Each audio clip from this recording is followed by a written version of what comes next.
धनपुर नाम के शांत से गांव में हर सुबह सूरज की पहली किरण के साथ कबूतरों की टोलियां आसमान में उड़ती दिखाई देती थीं, पर उनमें सबसे अलग था सफेद पंखों वाला एक अनोखा कबूतर, श्वेतु। गांव के बच्चे उसे अपना दोस्त मानते थे, लेकिन कई दिनों से एक अजीब बात हो रही थी। शाम होते ही श्वेतु कहीं गायब हो जाता था और आधी रात को गांव के चौक में सूनी हवा में एक रहस्यमय परछाई घूमती दिखाई देती थी। लोग कांपते हुए कहते, कहीं ये उसी कबूतर का साया तो नहीं। एक रात जब पास के बरगद के पेड़ पर अचानक से डरावनी काली लपटें उठीं, तो श्वेतु तेज आवाज में कांव कांव करता हुआ नीचे गिर पड़ा।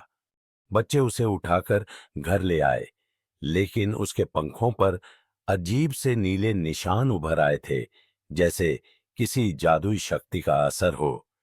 उसी रात पूरे गांव में अंधेरा फैल गया, सभी चिमनियां बुझ गईं और हवा में किसी अनजान प्राणी की फुसफुसाहट गूंजने लगी। श्वेतु मेरा है, मेरा। गांव वालों के दिल दहल गए कि आखिर कौन सी शक्ति कबूतर को अपना बताती है। अगली सुबह गांव का पुजारी पंडित सोमेश्वर कबूतर को देखकर हैरान रह गया। उसने कहा कि श्वेतु कोई साधारण पक्षी नहीं, बल्कि पुरानी गरुड़ रक्षा जाति का रक्षक कबूतर है, जिसके अंदर प्राचीन शक्ति बंद है। लेकिन कोई काला जादूगर उसका पीछा कर रहा था ताकि उस शक्ति को हासिल कर सके। उसी समय जंगल की तरफ से तेज हवा चली और काले चौगे में एक ऊंचा आदमी दिखाई दिया, जादूगर कालरात। उसकी आंखें अंगारों की तरह लाल चमक रही थीं। वह हंसते हुए बोला, इस कबूतर में छिपी शक्ति मेरी है। जब यह पूरा मेरे वश में आ जाएगा, मैं पूरे धनपुर को अपने अंधेरे में डुबो दूंगा। इतना कहते ही उसने अपनी जादुई छड़ी घुमाई और काले धुएं का तूफान गांव पर छोड़ दिया। पेड़ कांपने लगे, घरों की खिड़कियां टूटने लगीं और आसमान काला हो गया। श्वेतु डरते डरते बच्चों के पीछे छिप गया, लेकिन तभी उसके पंखों से हल्की सुनहरी चमक निकलने लगी, जैसे अंदर सोई शक्ति जाग रही हो। तभी जादूगर ने जोर की चीख लगाई, रुक जाओ, ये शक्ति तुम्हारी नहीं मेरी होगी। और जमीन फटती हुई प्रतीत होने लगी। पूरा गांव डर से कांप उठा कि अब क्या होगा।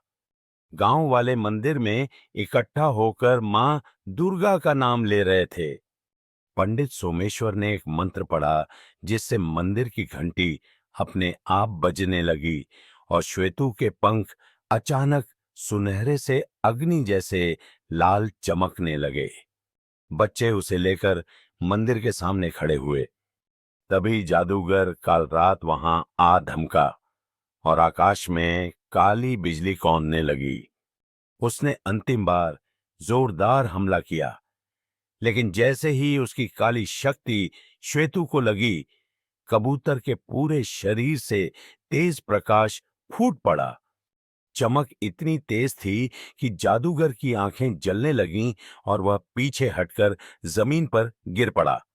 श्वेतु हवा में ऊंचा उठा। उसके पंखों से दिव्य ऊर्जा निकली, जिसने पूरे गांव को रोशन कर दिया। कालरात चीखते हुए बोला, नहीं, ये शक्ति मेरी थी, मेरी। पर उसकी काली परछाई धीरे धीरे धुएं में बदलकर गायब हो गईं। गांव के लोग खुशी से झूम उठे। बच्चे श्वेतु को सीने से लगाकर रोने लगे।